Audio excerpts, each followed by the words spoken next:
All right. Welcome into the Dirty Pocket. And it is indeed a special week. Welcome into my comrade and co-host, the scout, Daniel Kelly. How are we, my man? Hey, we're doing pretty well. It was the night before the NFL draft, and all through the house, not a creature was stirring except Christian Watson's entire family that's hitting me up on Twitter tonight. Oh, no. Yes. What a way to start. Yes, I have to tell the truth about their little boy and North Dakota State University. Ironically, where the other bust is from, Trey Lance. And everybody wants to talk about this wonderful 40-yard dash that Christian Watson ran at the NFL Combine. But guess what, folks? Turn up the volume early on the show tonight, okay? He doesn't play like the time he ran the 40. He plays like he's a 4.65 in the short to intermediate routes at level of the field. When watching Christian Watson take a jet sweep against glorified high school competition at North Dakota State University is like watching molasses. It's slow, and he gets tackled, and he doesn't have what it takes to make it in the National Football League. Everybody. Okay. So I gotta ask you, just to be fair, man, we got off to a rousing start here this week. It's a dirty pocket. We're going draft time. Dirty with the first pick. Absolute draft time, man. We're going to talk about that, but so just on this Christian Watson thing, amazing. The family's coming after you the night before. The family's involved. Yeah. It's almost like Micah Parsons part two. It's almost like, it's like, you remember how Parsons' dad came at me last year. Absolutely. So we'll talk about this, but and we're going to talk, of course, folks, all NFL draft. And this night, Christian Watson, I got a lot of questions, but we're going to dig into who we think are going to be surprise picks, people that we think might be busts. And before we even get into that, as well as we have a wonderful comment from a watcher on our Twitch stream that we'll jump on in just a second. We can't break from tradition. What are we drinking? Arizona tea? You threw us a curveball this week, man. Well, I did. It was one of the only things in our fridge. Arizona tea, right? Okay, so you ready for the plug? Ready? Of course I am. Of course. This is Arizona green tea with honey. It has some honey added, okay? Okay, you got to speed this up. We got somebody wanting to ask you a question already. So when Trey Lance and Christian Watson leave a very sour taste in your mouth on draft day, have some green tea with honey. It's sure to sweeten things up. Oh boy, I'm guessing their family isn't going to participate in the Arizona green tea. God, I'll tell you what. Just to stay on task, I'm still with my Zevia. Sugar-free for those of us that got to watch the six-pack abs like myself. Call us both groups. So there we are. We're drinking good beverages. But I'll tell you what, it started fast and furious. Thank you to our watcher. I'm going to pop this on the screen and let you go before we break into some new content. Like swear words in it, or what's involved? No, this is good. This will get us as a nice segue right into this week's show, which is pre-NFL draft. Wow, this stuff isn't even scripted. Thank you to this gentleman right here. Some people say it might go to Trayvon Walker, Thibodeau, Stingley Jr. as 1, 2, 3. What say you, Mr. Kelly? Who I might add has his mock draft out tonight, but that's okay. Let's discuss this. Yes, with the New York Jets, I love both Icky and Hutchinson, and thank you so much for your question tonight. Both those guys would be great. I mean, both those guys. I mean, here's the thing. If you go back to December 28th on SI Jets, I've been plugging for the Jets to take Aiden Hutchinson since then. I believe that Robert Saleh, the head coach of the New York Jets, his entire defensive scheme is dependent on having a Nick Bosa type pass rusher. You saw it with the 49ers in 2019. In 2018, they were ranked number 28 in the league defensively. In 2019, I believe they went up to number 8. That cover 3 shell that he likes to run, everything's dependent on having that type of pass rusher. I think Aiden Hutchinson is Nick Bosa 2.0. I actually mocked him in my SI Jets. Go check it out tonight. My just released last mock draft. I mocked Aiden Hutchinson, the Jets trading up to 1 actually to take Aiden Hutchinson with Jacksonville. I would love to see him in New York. I think that he would change the entire complexion of their defense. He's a relentless pass rusher. He reminds me of, I think we've talked in previous shows, Stacey, reminds me a lot of Jared Allen, the great pass rusher play for the Vikings and Chiefs. Comp. Yeah, absolutely. Thank you. Comp. I mean, I like him a lot. Now, let me go on to our watcher. The other point, talk about Ikwanku, the big, mean, nasty left tackle from NC State. Love him. It's the first guy you want walking off the bus, so to speak, in football terms, okay? This guy is mean. He's nasty. He's aggressive. Iwanku is a guy that is, I used to hear in the NFL Crunch Course growing up, you want the guys like Chuck Knox used to talk about, the old coach of the Seattle Seahawks. You want guys that have that play offense with a defensive mentality. And Icky he's all that. I'm not 100% sold on the lateral foot speed of any of these guys at left tackle, including Icky. But I love to fight. I love to compete. And the guy collects pancake syrup bottles from NC State because he's had so many pancake blocks. Who can't love a guy like that? John Madden would go wild if he were still here among us. God rest his soul. Boom, boom, whap, boom. You can just hear it right now. That's a guy. I mean, I love both of these guys. I really do. I also had Thibodeau for the last couple mocks going number 4 to the Jets. Extremely disruptive defensive player, of course, from your neck of the woods, Stacey, out in Oregon. That'd be a great pick, too. Listen, the Jets can't go wrong with any of these guys, okay? Ikwanku would change the entire culture of the offense. Thibodeau or Aiden Hutchinson would change the entire complexion of the Jets defense. And in that AFC East, they got to do something to keep pace with the rest of the teams in that division. Great question. Thank you so much for watching, and thank you so much for your question. We're glad you're with us tonight. Absolutely agree. Thanks for the question, MTO. Keep them coming. If you have others, we're just going to I like rock that. Through. Yeah, we're going to rock through this draft. I got to tell you, in case you didn't catch an MTO, go check out the Scouts write-up on Sports Illustrated Jets because it gets really interesting. It looks like maybe you might be a Jets fan. Maybe I'm being presumptuous there. But at number 10, things get interesting in this mock draft, as you have been predicting for several weeks now. And all of a sudden, imagine this. All of a sudden, Pro Football Talk, CBS Sports, PFF, everybody is suddenly on your coattails because you have in your last mock, Mr. Deebo Samuel ends up a New York Jet with the Jets trading away that pick along with Denzel Mims. God, that's a weird story.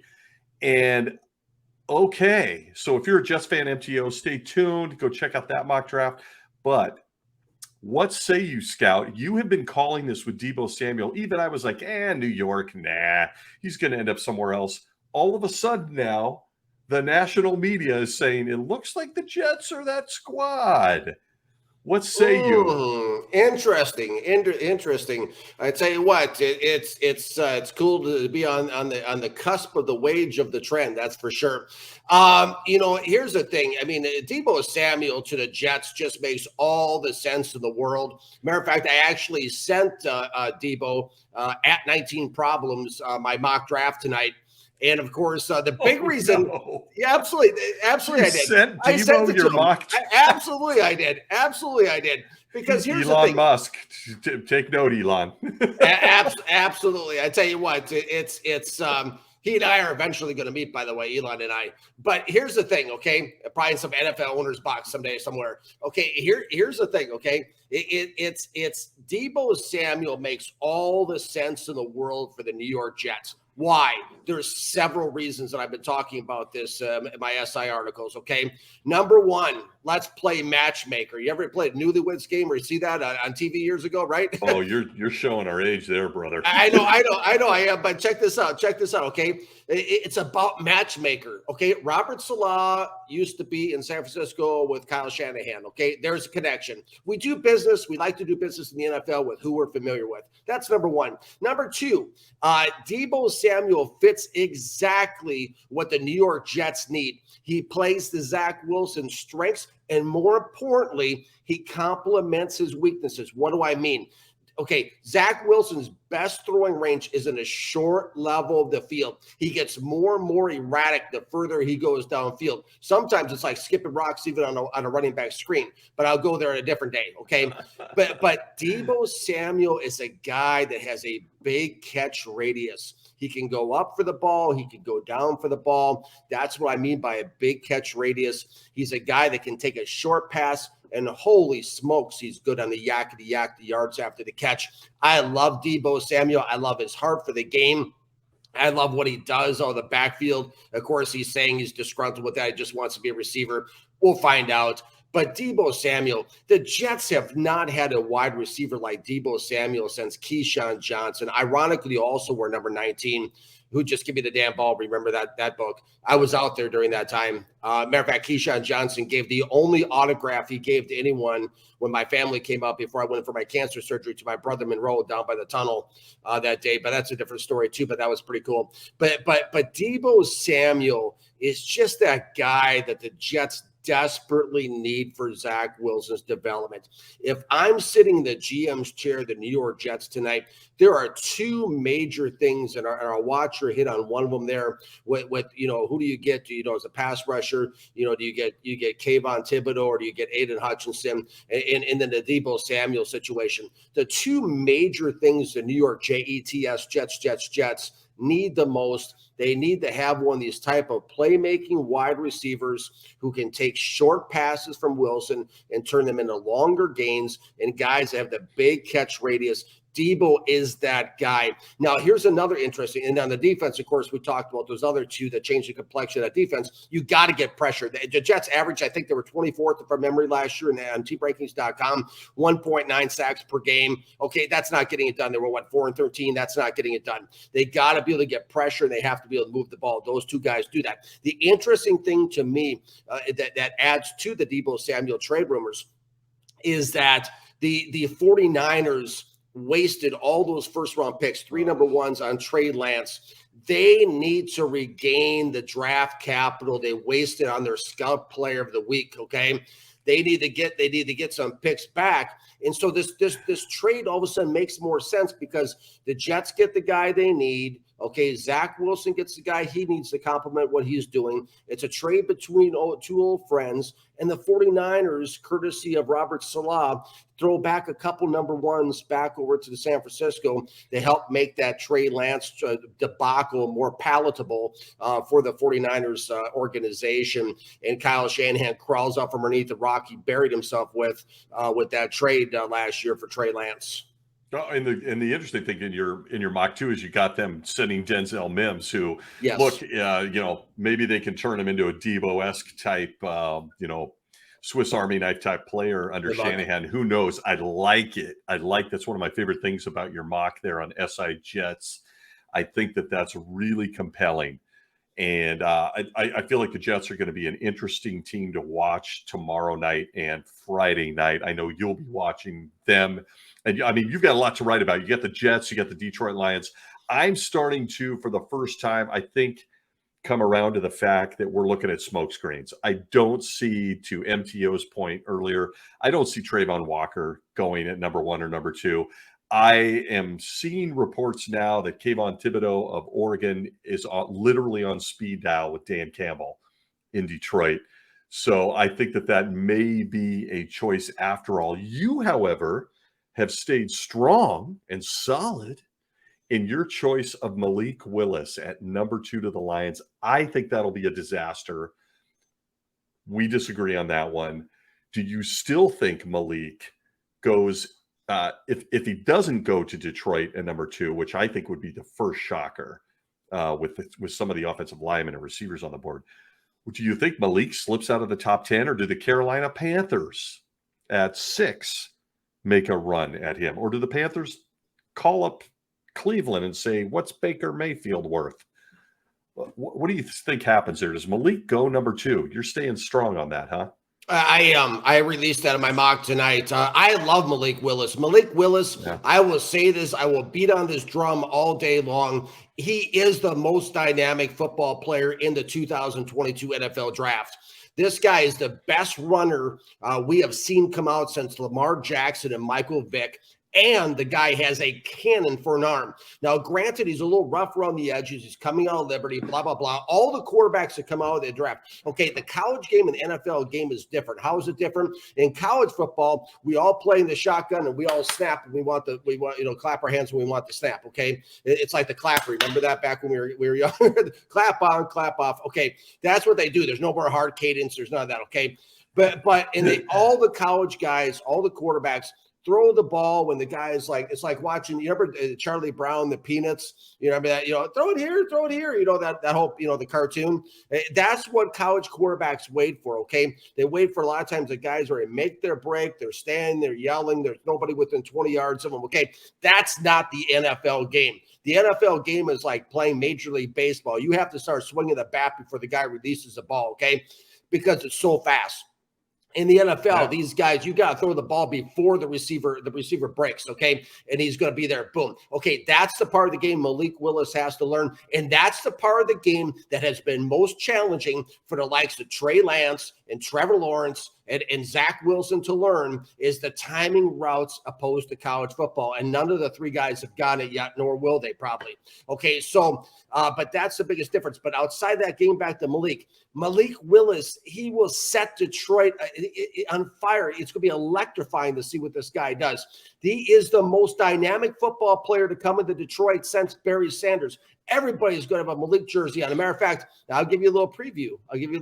Okay? Oh, boy. Okay. Now, I'm not one of these guys in the media that could just throw stuff against the wall to get clicks like everybody thinks I can, okay? I'm building a general manager's resume, okay? I released last year. I was just starting to dabble in scouting again and kind of get back into it, okay?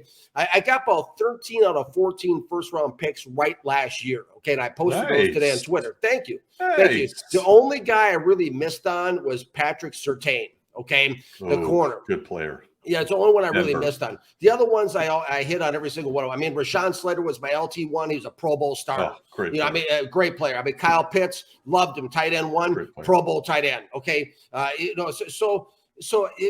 the thing of it is that I'm building a GM resume, so I can't just throw stuff against the wall. But I'm going to release a tweet tomorrow morning. Okay, that's going to be a picture of Malik Willis. Okay, and it's going to say on there, if the Detroit Lions get Malik Willis, they will win the NFC North next season.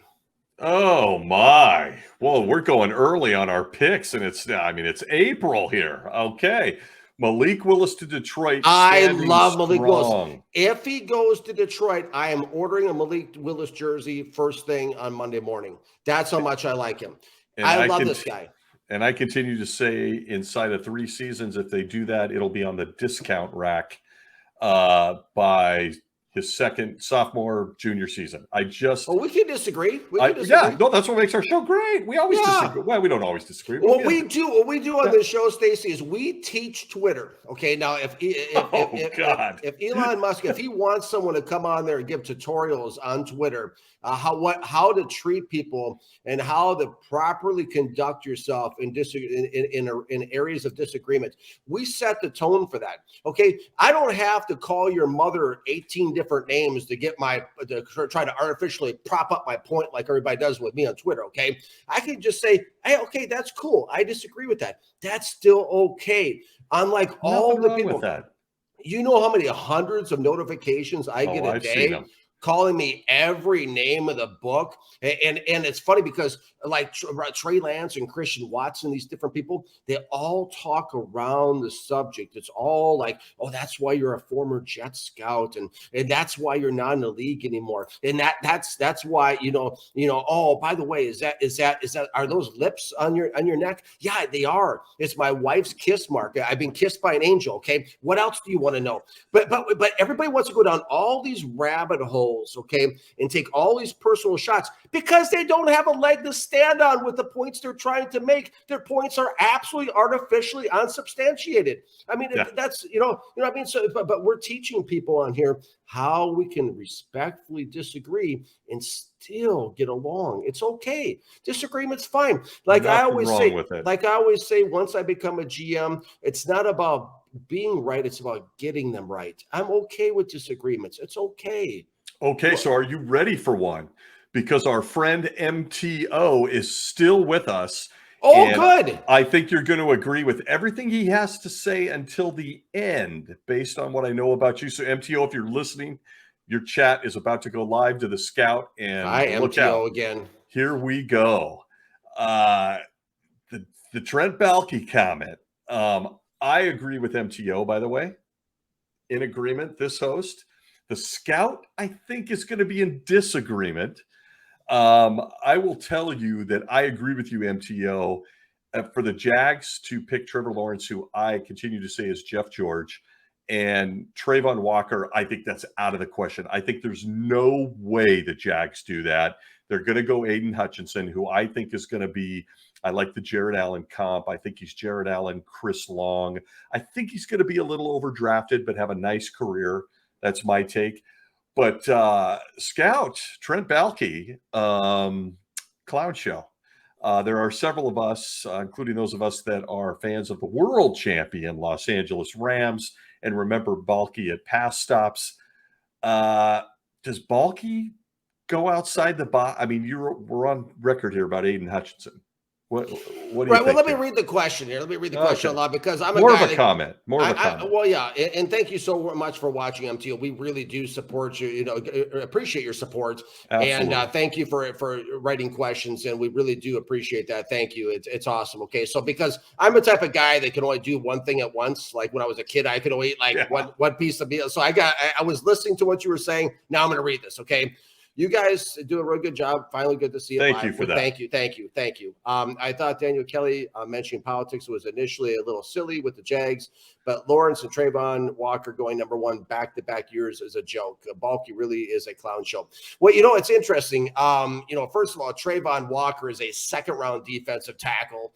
Absolutely. This guy. I thought last year the NFL lost their minds when they took Trevor Lawrence, Zach Wilson, and Trey Lance 1, 2, and 3. Matter of fact, go check it on Google. Type in Daniel Kelly bust, and you'll see an article came out last year. I was the only voice in America that came out and labeled these three guys a bust before the draft.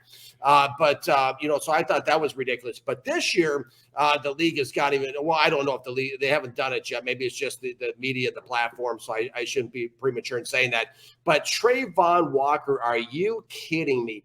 This guy doesn't have the speed to bend the edge, and he doesn't have the arsenal of moves to win the edge against the best pass protectors at left tackle that the world has to offer in the National Football League. He is not a defensive end, folks. Trayvon Walker, I put an article today. Go check it out. I just launched a YouTube channel this week.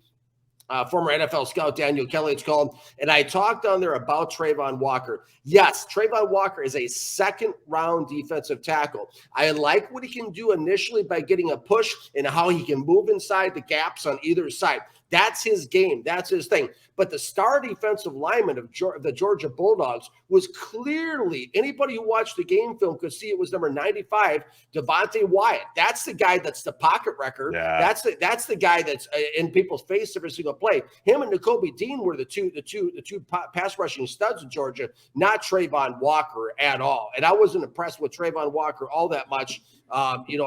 Just as a football player in general, but second round defensive tackle, I can see that. Now let's move on to Trent Baalke for a second. This is interesting. I knew that was coming. Get ready, MTO. MTO, you're going to hear something that nobody else in America can talk about or will talk about or is qualified to talk about, really. Okay. And I don't care if it's a former GM or who it is. Okay. This is interesting because Trent Baalke started the New York Jets the year after I got there in 1998. I was in the building the day Trent Baalke walked into the building for his first NFL job, for his interview. The guy who got him hired, it happens to be my NFL mentor, Lionel Vitale, is the one that recommended Trent Baalke to Dick Haley with the New York Jets, and that's why he's in the league. So I go way back with Trent Baalke. Matter of fact, I have his phone number on my phone. I texted him last year about something. And so, I do. I'm very familiar with Trent Baalke, very familiar with what he did in San Francisco, very familiar with his travels in Washington and now with the Jacksonville Jaguars, being the general manager with Shad Khan down there, the owner of the Jaguars. And, I don't know what's going to happen exactly down there. But I do know that they need a lot of help. And if I'm Trent Baalke down there, I'm going to trade out of that pick, trade down, because we can see the San Francisco 49ers gave us all tutorial last year of just how many draft picks that some desperate team out there will give up. So, that number one draft pick, you can land 2, 3, 4 number one picks and a bunch of handful of picks and stuff. You know what I mean? It's you got to consider moving down because Jacksonville needs a lot of help. And, so it'll be interesting to see what happens with Jacksonville with Trent Baalke for sure. Thank you, MTO. Thank you. Yeah, thank you. Did that answer his question, do you think, Stacey? I hope so. We encourage him to continue popping us. If not MTO, while we're on the air. If not, please write back and for clarification if I didn't answer that in its entirety. Yeah, I think he was making a strong statement, which we agree with. We make strong statements in the pocket here. It's the only kind of statement to make. You can't be one of these guys that just goes back and forth like a lot of guys in the media. As soon as you hear somebody in the media say, you should just throw the TV out the window. I love it, man. And I'll tell you, interestingly, you mentioned Devonte Wyatt, Georgia. You got him going at 23rd to the Arizona Cardinals. Love him. And I don't love he's a player. Players. I don't love many players, okay? I'll usually say I like players, or he's pretty good. But when I use the word love a player, okay, that's very seldom that I do that. And Devonte Wyatt has earned my respect. My hat's off to him, and I have like 80 hats in my closet that I wear every week. Yes, we see it on the show here. Yeah, absolutely. My hat's off to Devonte Wyatt because that guy is a true pocket wrecker. Absolutely. No, great player. Great. I'd be surprised if he's still sitting there at 23, actually.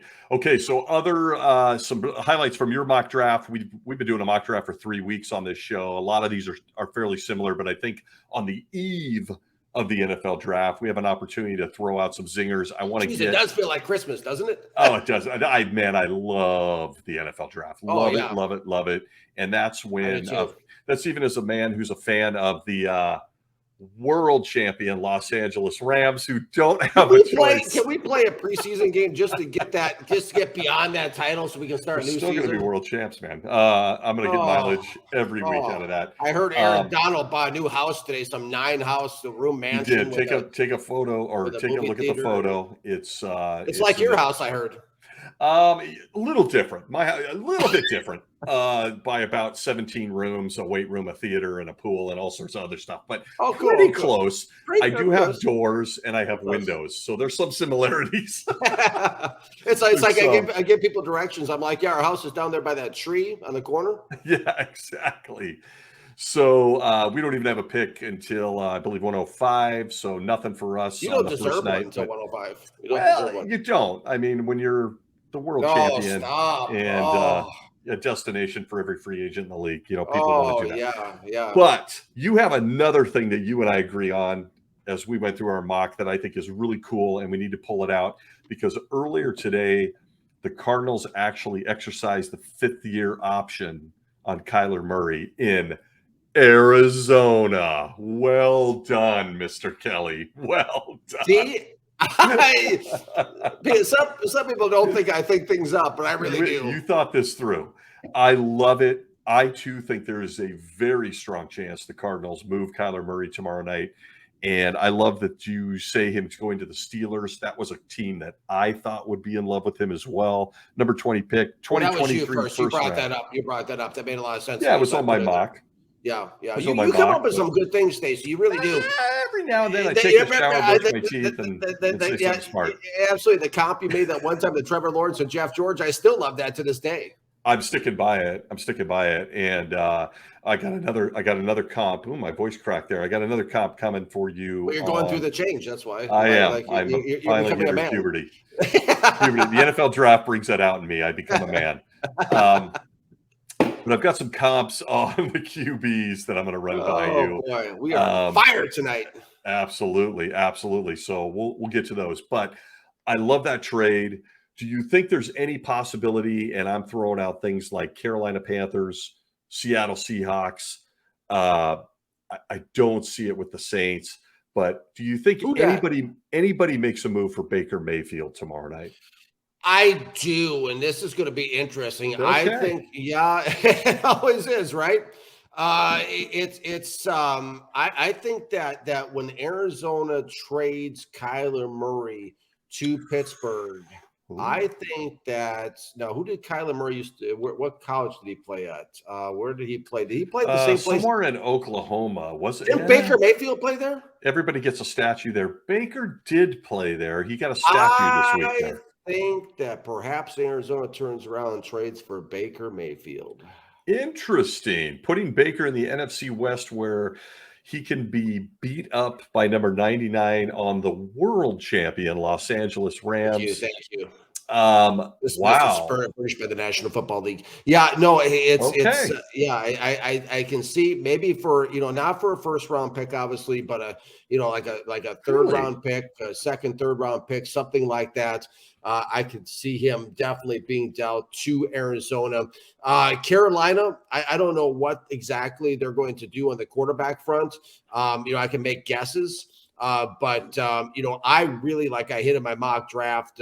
If Ahmad Sauce Gardner is sitting there, I really like that. That possibility of Gardner going to Carolina too. Yeah. Because you match him up with J.C. Horn, who's coming off an injury, and suddenly, that's the way I look at these drafts. Like we talked about last week, I look at what can a team do, because I'm an aspiring GM myself. I look at what can a team do to move the meter the most. Okay, Carolina's got a lot of problems. They got a lot of deficiencies. But all of a sudden, if you have Ahmad Gardner and a healthy J.C. Horn at the other corner, okay, you have two lockdown, shutdown corners that goes a long ways towards becoming extremely competitive in the NFL in this pass-happy league. So I really like that. What Carolina does outside that with the quarterback situation, time will tell. There's still, it still plays in my head that, Daniel Jones, is he safe with the Giants? That still goes through my head. And also what goes through my head is something I saw months ago. And that's, I like Matt Corral a lot, the Ole Miss quarterback. And Matt Corral's favorite team growing up was the G-Men. Isn't that wild? That would fit some pretty big narratives. Yeah, I could see that. So let's get into a little bit of that talk. We're gonna play a game before we go that I have not teed you up for, called Star, Solid, or Bust. But we'll get to that towards the end of tonight's broadcast here on Twitch and our podcast. But as you look at some of these guys, and there was one specifically, do you think that Matt Corral, and I'm not going to get into Sam Howell, or do you think, what's the question I'm shooting for? Matt Corral, he goes to the Giants. They then maybe move Daniel Jones. Let's make it simple. We'll start here. What are the Seahawks going to do at quarterback? What are they going to do? They've got Geno Smith and Drew Lock and a guy with some Pokemon cards. What are they going to do? They get rid of Russell Wilson. They get rid of Bobby Wagner. Can the Seahawks make a move? We've mentioned Baker.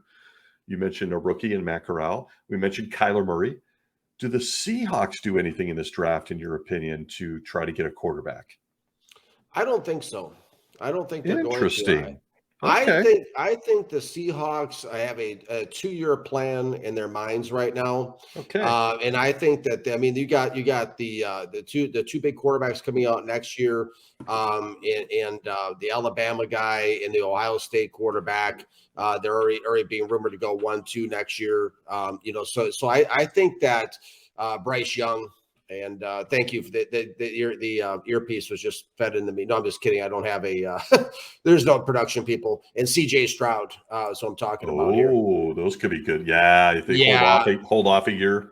I think they probably hold off a year and don't make a desperation move. Now, there's always a possibility that some quarterback's going to come loose at some point as we head towards the the June 1st, all that stuff that comes up in the NFL and the guys that get cut and all that. So there's possibilities there. There's other possibilities they can still trade for after the draft if they so choose.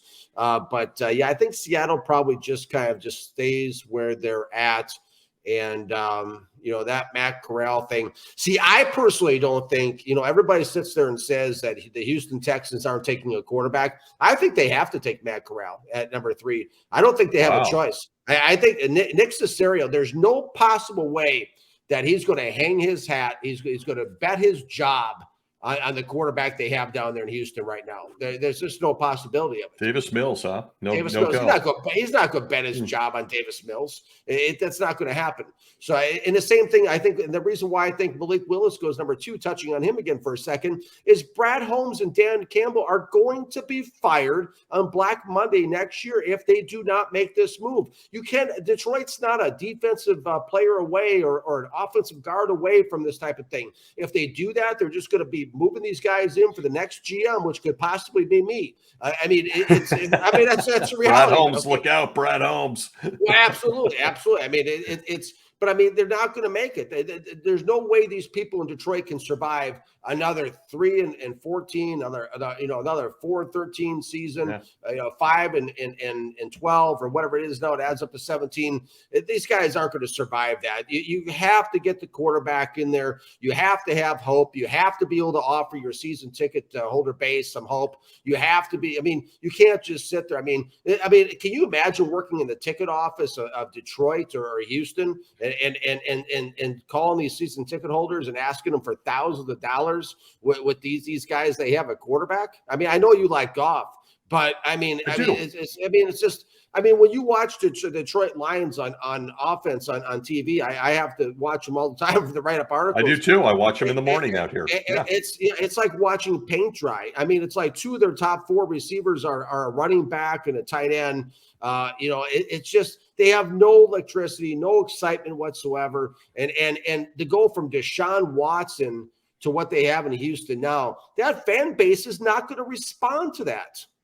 Yeah, I mean, there is no way in the world I would argue your points at quarterback and the jobs of front office personnel when they can't sell tickets. I just am not in love with Malik Willis as a quarterback. Not yet. And I'll tell you, and I'll throw this out at you, GM Kelly, sitting in that number, I don't disagree with you that the Lions really need playmakers. I mean, they need playmakers, but taking one at number 2 seems borderline insane if you're taking a receiver or they got a good running back. But so if you're Brad Holmes, GM Kelly, and your phone is lighting up for that pick, do you consider trading down? Because if I'm the Lions and someone said, give me your perfect scenario, I'm saying trade down. Grab a ton of picks from anybody that'll give them to you. The Eagles, the Saints, whoever's got multiple picks, start working the phones. That's what I think the Lions should do. Well, it's really going to depend on what the conversation is between ownership and Brad Holmes. And I mean, if they tell Brad Holmes, hey, listen, Brad, you are our guy. For the next 5 years, rain or shine, here's the key. Here's an extra key to my house, just as a security deposit on my promise type of thing. If it's something like that, and then they say, yeah, Brad, take the deal. If you can trade down, take it. But if you're a general manager and you do not have a vote of confidence from ownership that you're going to be around beyond next January, you can't, in my opinion, I understand where you're going with it because it makes logical sense. You want to get more picks so you can build a better team. It makes sense. But if I'm sitting in Brad Holmes' chair tonight and I do not have that vote of confidence from ownership and an extra set of keys to the guest house, if I don't have that, I'm going Malik Willis. I have to because it's the only way I have a hope for a future. I mean, if you bring Malik Willis and George Pickens in at pick number 2 and pick number 32, let's say Pickens is sitting there from Georgia, that revolutionizes Detroit's offense. You know what I mean? Like that's the best I love way you the can Pickens pick.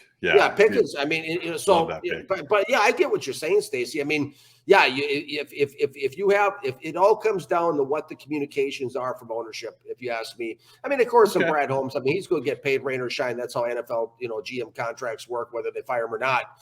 But I just think that I mean, it makes sense. I mean. But I mean, I've seen Malik Willis in a Detroit Lions uniform since the first time I laid eyes on him. Just like last year when I saw Mac Jones, the first time I saw him, New England Patriots flashed through my mind. And I put that, if you go to my pre-draft report last year, type in Daniel Kelly, Mac Jones on the internet. I mocked him at number 15 going to the Patriots about a month before the draft. So, I mean, sometimes I just see these guys with certain teams, and Malik is a guy I see with Detroit. Boy, I tell you, I mean, they're just in a really unique position. Of course, I'm a Brad Holmes guy because he came from the world champion Los Angeles Rams. Geez. And he's a great GM. He comes from the Les Snead School. Man, if my phone's lighting up, I'm taking those calls because he really, to your point, unless he takes Malik Willis, he can't take one of the receivers. It's just too high. And he can't, on defense, he's going to be forced into an edge rusher. And at that point, it's probably Kayvon Thibodeau.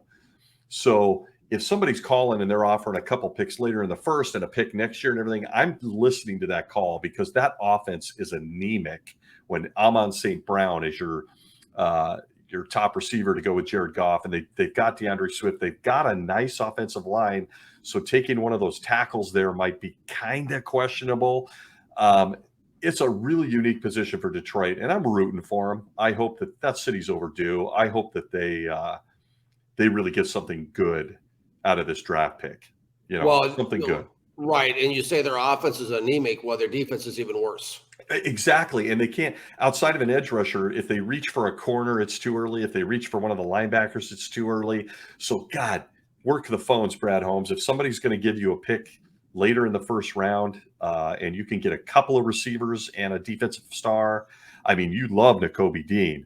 There's several corners that would look really good in Detroit blue to go with a healthy Jeff Okudah. So there's stuff there. I'm rooting for the Lions in this draft. I like the team there, and I like Dan Campbell. I don't care what people say. I like that guy. He's the kind of guy you want to play for. So good stuff. Okay. He'll bite off a kneecap if you're not careful. Yeah, I love it. I love it, man. I want guys to bite kneecaps. His mentor is Bill Parcells, a guy staff I worked with the Jets. Absolutely. Yeah. Campbell's a character. I like him too. I like old school, man. I'm all about it. So I'm rooting for Detroit and those guys up there. So, okay. Before we get into this, now let's do it first. I'm going to start to throw. Yeah, you have no idea what's coming, which means we're going to get absolute visceral reaction out of the scout. You mean I don't get to be like all the guys in the major networks and like be given the script like 3 days ahead of time and still act like I'm shocked? Nope. You do not. We're going to do this live. Now, what are my choices? What are my choices here? So your choices are star, solid, bust. Okay, and I'm going to throw some names out at you in this draft. I've got your mock in front of me. I know you personally. We talk all the time. I'm going to start tossing this out, and here we go. Star, solid, or bust. And if you're watching, give us your opinions. We love it. Breece Hall, running back, Iowa State. Stud. Star. Breece Hall, star. First running back off the board in your mock at number 26 to the Tennessee Titans to team with King Henry. Scout says Breece Hall, star. That's one of the choices, right? That's it. Star, solid, bust. Star. Right. Star. Absolutely. Okay. Adrian Peterson 2.0. Breece Hall. Okay. Absolutely love this. Okay, I'm going to make this easy. Nick Bonito, edge, Oklahoma. Star. You love that guy. I do. Is Micah Parsons with a higher motor? I mean, I love this guy. I mean, he is a freelancer, a guy that moves around, and he shoots into the gaps, into the pocket like a torpedo. I do love him. I think he's severely underrated, and he's one of my favorite players in this draft. Okay. We started off with a couple of stars out of this draft. I'm sure this is another one. Chris Olave, wide receiver, Ohio State. What are the three choices again? Star, solid, or bust. What's below bust? Apparently, Chris Olave. Bust! What? Oh, absolutely. Chris Olave, I have never seen a receiver in 40 years get more easily rerouted. I've never seen a lazier guy, sloppy routes, undisciplined routes. The guy is nothing special in the short to intermediate part of the field. The guy is just like he lives for the big play on ESPN Sports Center, and the rest of the time he coasts. He's a bust waiting to happen. Oh my. Okay. I'm not missing any words there. I'm going to give you another one. Star, solid, or bust. Quarterback, Kenny Pickett, University of Pittsburgh. B-U-S-T, bust, bust, bust. I do not like Pickett either. Oh, Pickett, come on. 5th to 7th round type of talent, a career backup, quirky in the pocket, uncomfortable. I don't know what people are looking at when they look at Kenny Pickett, but this guy is so easily spooked in the pocket. This guy, he hears footsteps, as I used to say when I was younger, like in scouting. He hears footsteps. I mean, he's so focused on the rush that he forgets to focus downfield. He's rough around the edges. He's got the 3rd smallest hands on a 650 measured quarterbacks in 37 years, according to Pro Football Network. And guess what?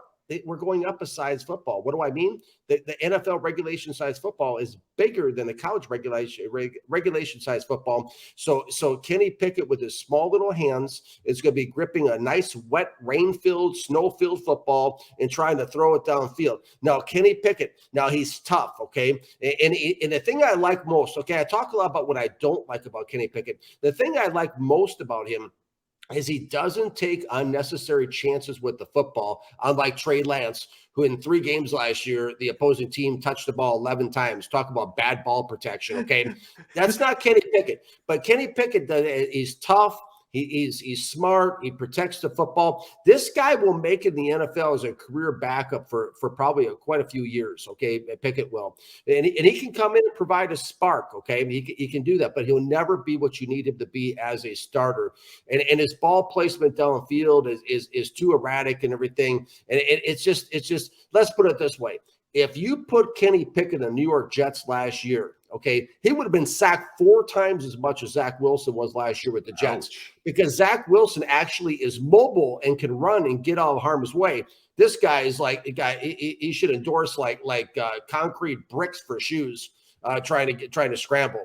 So he's not mobile. And, people say that he like reminds them of a poor man's Kirk Cousins. Well, listen, first of all, Kirk Cousins has been stealing money from the NFL for about a decade. Okay. That's not a good comp. Okay.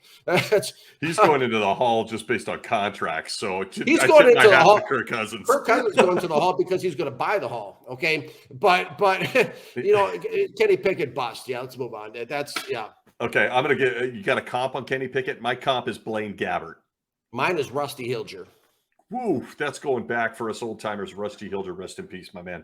Not going to be a superstar is what we're saying. Okay, last one, and then we're going to jump into a couple things as we close this week's episode. Star, solid, or bust? Johann Dodson, wide receiver, Penn State. Solid. That's where I put him. Going to be a good football player, right? Maybe not a superstar. Well, I said be careful of the guys that say well. Here's the thing about Johann Dodson, okay? He has from the neck down, he's a first rounder. From the neck up, he's a 3rd rounder. Oh. And so what we have here is we have somebody who underachieves. And if anybody, I think I mocked him going to Kansas City. If anybody can get that out of him, it'll be Andy Reid. But he definitely has the ability. I mean, I was at a show with the SI Detroit Lions on a podcast a couple months back. And I actually, I had a chance to talk to Johann Dodson personally. And, I was asked a question, could I see, him possibly squeezing into the top, bottom of the first round of Detroit? And I can. I mean, he's got the ability. He's a jack of all trades, Swiss Army knife type of player. Okay. I think he's solid. He's right. It could go either way with him. That's what I'm seeing there. Okay. Very nice. Very nice. I like that. Okay. So as we close out, we only got a couple of minutes left here live on Twitch and in our dirty pocket. Give me a player that is off your board. You're not drafting at all. Even if we've talked about him. There's a lot of them. Give me a guy that you're just like, no way. This kills my GM career. Maybe it's somebody that everyone else is just absolutely high on. But is there a guy that you're like, don't want anything to do with this player? Sam Howell, North Carolina. I'm not taking him either. This is interesting. You asked me this question. Are you kidding me? I did not tee you up. I wanted a visceral, raw reaction. Sam Howell. Okay, Sam Howell makes Mitch Trubisky look like Johnny Unitas. Okay. Oh my. Lord. Sam Howell is lethargic, low energy. Do you want a guy who is a run first instinctual quarterback that runs a 5.07 40 going into the National Football League? Oh no. Okay. Zach Wilson looks like Bart Starr compared to him. This is interesting. You asked me this question of all nights. Okay. It's very interesting how the stars have aligned for this show tonight. Okay. Now, let me share with you what I mean. Okay, now I looked at all these guys. I went on YouTube this week and I made all my 15, 16 guys actually. I do not think are first round, talents compared to all the major platforms out there in NFL media world, right? So I'm sitting there tonight and my SI editor, okay, John, he sends me an assignment for tomorrow. Now he gives me my assignments. I don't get to pick these. It's like you. It's like just ask me a question, I start writing, okay? So my article tomorrow coming out is Quay Walker, the Lions linebacker of the future from Georgia, okay? Now, I thought, that I had seen, I thought Jordan Davis would be the answer to your question, okay? Absolutely. I thought Trayvon Walker was going to be the answer. Trayvon Walker was going to be the answer to your question. I thought maybe Kenny Pickett. You just drafted him later, right? I thought, Christian Watson. I thought, Chris Olave. Oh, God. Okay, now check this out, okay? I found the worst football player I've seen so far in the 2022 NFL draft tonight when I watched Quay Walker. Okay? My. Oh, is he awful. Oh, wow. Oh, is he terrible. It was off the board. Well, a lot of these guys aren't on my board to begin with. I'm like Bill Belichick. I'll probably have 40 guys on my board, but there'll be 40 guys that I that can play in my mind. Quay Walker. Okay. Now the Georgia Bulldogs were obviously a very good team, national champions and all that. Right. And so I'm expecting to see Nakobe Dean is obviously a superstar, Devonte Wyatt. I'm expecting to see something because, pretty good when I turned on the film tonight. Okay. This guy didn't even look like he belonged on the football field. This guy was an embarrassment. He's an embarrassment. Quay Walker. Well, there's our answer. Quay Walker is awful. And I don't, how I closed my article for SI Lions? I talk about my GM resume. I said, let me put my scouting reputation on the line. Is how I closed the article. Okay. Quay Walker is a bust waiting to happen. That's what's in my article tomorrow. Okay. Oh my. Well, there's our name. He is awful. He is terrible. Okay. Here's the thing about, and let me unpack why. I'm not one of these guys who just shoots from the hip and doesn't say why. Okay. Yes, he has a straight line speed. Yes, he has the coveted burst, but he has a very, he's very hesitant. He doesn't really want to make plays. He has a very low to average motor, and he also has very questionable instincts. And he lacks physical strength. I saw him trying to make some tackles, and he bounced off the guy. I mean, the guy, he's everything you don't want in a linebacker. He can't hardly shed or diagonal, shed and disengage from blocks. He doesn't make any tackles. He's usually around the pile. It's a very bad sign when the guy's always in your screen, but he's never making plays. So Quay Walker takes away the 2022 worst player in the NFL draft, according to Daniel Kelly. He's off the draft board, folks. Okay, so in closing. He's not even in the building. He's not in the building. He's not in the building. He's on a board. He's outside in the freeway, like over the way. Wow. I mean, that's harsh. Okay, so as we close this week's episode of the Dirty Pocket pre-2022 NFL Draft, give me a guy that no one is talking about or should be talking about a lot more that you love that you think is going to be a great player in the NFL? Do you have a player that you feel outside of the obvious, Aiden Hutchinson, is there somebody that isn't being talked about enough that you think? Because I know you've got a few. We've talked about it, especially the DB position. I do. As a matter of fact, well, first of all, I think at edge, Cameron Thomas is a guy. You love him. I love Cam Thomas. Cam Thomas, he's been coined as Aiden Hutchinson of the Mountain West. It's a guy that's been compared to J.J. Watt by other writers even. This guy's a relentless pass rusher off the edge. He told me personally when I interviewed him for SI Jets, hey, I just want to hit somebody. I mean, he's got a great attitude. I love the guy. I love him on film. I think he's going to be one of the biggest surprises of this draft coming into it. He's one of them. Another one that came to mind when you were talking was a receiver that is lesser known from Nevada, Romeo Doubs. Romeo Doubs is a guy I really has really grown on me. I have an affinity for Romeo Doubs. And he's a guy that I actually comped to James Lofton for SI. Wow. And he's just a guy that just has a way. He gets behind defenses. He works the sidelines really well. He's got that padded toe down sideline catches that he can make and stuff. He's another guy that I really, really liked, for this draft. There's a lot of great, corners, obviously, but they're pretty highly touted. We got MTOs piping in that Damone Clark, LSU linebacker.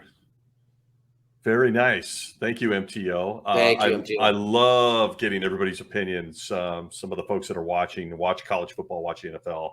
So always good. Very interesting choice. LSU linebacker. Yeah, I watched Damone Clark. Interesting choice. I got to tell you guys, both MTO and the scout here as we close, I am a big fan of the corner from Florida, Khair Elam. Well, that's who I was going to say. I really think this kid's going to be a star in the NFL if he gets into the right scheme, which I think will involve a lot of man. I'm excited. I'd love to see him slide to 105, but that's not that would never happen. Khair Elam is going in the first round. This guy can get underneath a wide receiver's skin and he stays there. This guy is like a shadow, like a receiver shadow. I mean, I really like him. He changes the entire complexion of a defense. So no, we got Kenny Pickett waiting for you at 105. Yeah, that's not going to happen, man. That's not going to happen. I wouldn't be surprised if we trade out of 105 because that's less need for you. He'll be waiting for you wherever you pick. He'll be waiting for you. Yeah, and along with Quay Walker, you can have him over at the Rams too. Oh, wow. So there you have it, folks. All those listening, watching, MTO, thank you for your thoughts. Yeah, you're well versed. You're well versed. It's always, I want to give you credit, MTO, because it's to know the lesser guys we talk a lot about the first round guys and the superstars and everything. I mean, that's where it's at when it comes to media and also when it comes to building an NFL team, you got to hit the first round guys, but to know the lesser round guys really is a credit to you as well. Because that's where the great scouts are found and made. And that's where a lot of GMs come from are the guys that can find guys, way down the draft, like what you're talking about.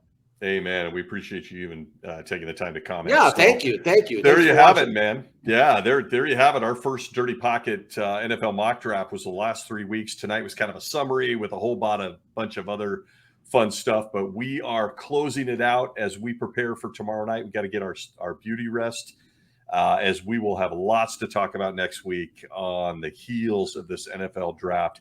As we close, Scout Kelly, any parting shots as we prepare for tomorrow night? Yeah, I do. Oh my. Oh boy. No, here's the thing. Okay. Is if you go look at my mock draft, I do want to say one thing. Okay. My mock draft is not how teams probably will draft. It's, in my opinion, if I have my GM hat on when I'm doing these mock drafts, okay? It's how the team should draft to move the meter, okay? Sure. And if you've seen one mock, you've seen them all out there for the most part.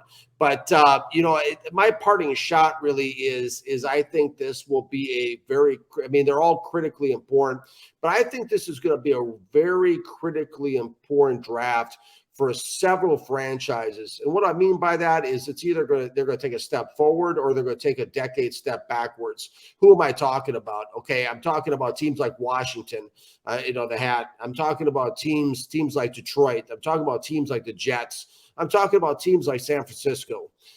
These teams, this is a pivotal draft for teams like that. It'll be a pivotal draft for Arizona, I believe, too.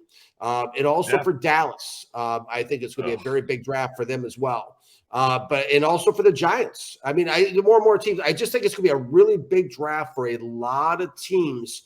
It's like playing a game of chess. If you make the right move, checkmate. If you make the wrong move, you know what I mean? The other way. Exactly. Yeah, and I just see it being that way. You know what I mean? Like quarterbacks, all this stuff is just kind of hanging in the balance. What are your thoughts, Stacey? So my parting shot here is I think tomorrow night's going to be nuts. I think it's one of those drafts. We'll have some surprises just like we have all year, right? Yeah. I really love the offensive linemen in this draft. I really love the DBs in this draft, and I like the wide receivers in this draft. And I think that top 10, 15, 20 picks is going to be bonkers. I just got this weird feeling, lots of trades, a lot of surprise people. I think the Patriots do something weird. I just think that we're going to see some very interesting stuff in this draft because it's not an A++ draft. It's a draft with a lot of good, solid football players that could round out a couple of rosters like the ones you mentioned here. So, and I think that we have the possibility of seeing some quarterback trades. Baker Mayfield, Kyler Murray. I think this could get interesting fast tomorrow night, and I can't freaking wait. I cannot wait. I love it. And one more last parting shot. Oh, of course. We're out of time, so hit us. Don't forget that Tom Brady grew up a big fan of the San Francisco 49ers. Boy, I tell you what, that's a bombshell. That's a bombshell. The scout continues to say Tom Brady is making his way to the city by the bay in San Francisco. And Kyle Shanahan can redeem himself for turning him away in the past. So this will be interesting. My God, would that be interesting? Okay. Something's going to happen. For a fact, Stacey, we're going to wake up tomorrow morning probably, and there's going to be just a bombshell to start the morning with. There you go. Okay, so stay tuned tomorrow night, folks. We will definitely be reviewing this draft. Maybe we'll even get together prior to our normal scheduled time. We'll see what happens. But there's going to be some fun stuff. Folks, follow us, like, subscribe on Twitch, Twitter, Instagram, Facebook, everywhere we might be. We'll be on YouTube this entire episode. We're going to get it launched tonight because tomorrow night it'll all be old news. And please follow the Scout on Sports Illustrated Jets, Sports Illustrated Lions, and his new YouTube channel. Give us the address there, Scout. It's former NFL scout Daniel Kelly. That's what it is. And it's just 3 days old. And but it's out there. Just type in Daniel Kelly on YouTube. You'll find it. And thank you, MTO. Thank you so much. Happy drafting. Thanks, JATS, Jets. That's for sure. And go check out that mock draft and hit me up with a private message or something. I'd love to hear what your thoughts are on that. Love it. Bring your friends. Thanks again to MTO who popped off with some questions. We love that. Yeah. And for the Scout and myself, I am also the host of Gridiron Icon. Go check us out there. We've had some fantastic interviews lately. As for myself and my partner in crime, the Scout, we will see you tomorrow night, folks. Enjoy the 2022 NFL Draft and enjoy all the drama. We will see you next week. And get ready to hear this. With the first pick. You heard it here first. See you tomorrow night.